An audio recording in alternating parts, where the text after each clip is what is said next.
My name's Clint Chamberlain, formerly a sergeant in the United States military with the 75th Ranger Regiment, serving with the 2nd Ranger Battalion for 5 years and 6 months of my career. I think I've been knocked unconscious maybe 3 times in my entire life. I was never diagnosed with a concussion. I was checked by the medic, of course, out there doing our training exercise. If you picture your brain and your brainstem is a flower, right, and you shake that thing, it's very fragile inside that skull. I don't care how much padding you put on it, it doesn't protect your brain. It just protects the skull, your carrier. It's an accumulative effect. So whether it's rattling your head one day and then you get a week off or another week off, and you go out doing your job and you're knocking on doors, blowing them in. I mean, we all know that you get 6 feet standoff from some of those breaches, and, you know, that's all you have to work with, but it's necessary. It's necessary to get that job done. It's necessary to have that violence of action and get in that room as safely as possible so you can do your job. Roger that. You know, and they're suffering major life-altering effects. For instance, you know, you can't put a plan together. You can't make your life come together no matter how hard you try. Your spouses start noticing the difference usually first, because you can burst into a rage in an instant over something that normally would have never affected you, but all of a sudden you're ready to rip the walls off. These are all things I've lived with, man. It completely dismantled my life. Look at our suicide rates alone. It's just disgusting that this has been put off and blocked by the FDA and special interests out there trying to keep pharmaceuticals pumping through our vets, and it's stealing them from their families. It's stealing their life away from them, making them shadows of their former selves. And I speak from experience. My first experience with the VA was of course, after ATS from the military. I was having problems in my relationship and holding my life together. I couldn't even formulate a plan before I got out of the military. I couldn't pick a hole and stick to it. You know what I mean? Mm-hmm.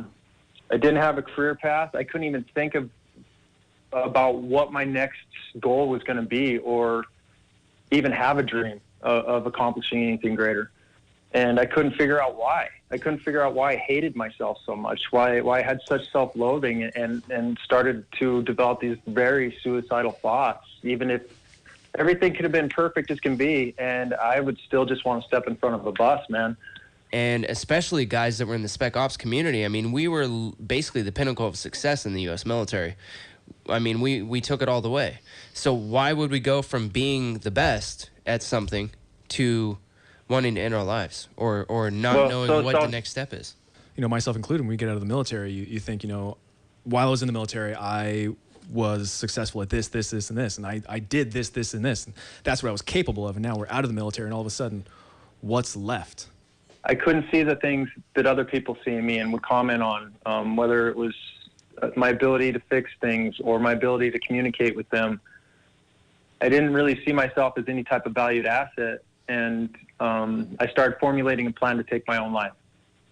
Through what I know and my abilities to craft and design things, I came up with a pretty awful plan, and I won't share that part of it because I don't want anybody else out there getting any stupid ideas, because it's not worth it, and they are...